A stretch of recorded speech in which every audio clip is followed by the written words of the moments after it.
જેને ચામુંડા જોગમાયા કુળદેવી હોય, જેને ચામુંડા પૂજાતી હોય કે પછી શક્તિ કોઈ પણ હોય, જેને જગદંબા પૂજાતી હોય અને જગદંબા ઉપર જેને ભરોસો હોય ને એને કોઈ દી વાંધો ન આવે. એ કોઈ દી જગતના ચોકમાં બિચારા ન હોય પણ એ તો અનેક બિચારાઓને સહારો આપી શકે ને એવી એનામાં તાકાત હોય. એ ચામુંડા માં છે, એ જગદંબા છે, એ માં છે.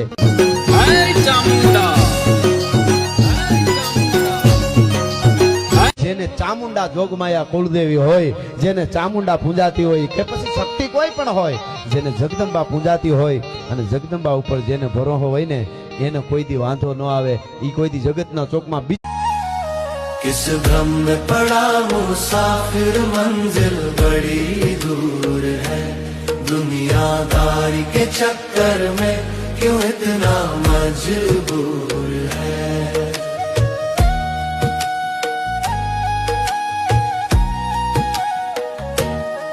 रास्ता कठिन है पथरीला कांटों से भरा इस जीवन के सफर में मुश्किल है बड़ा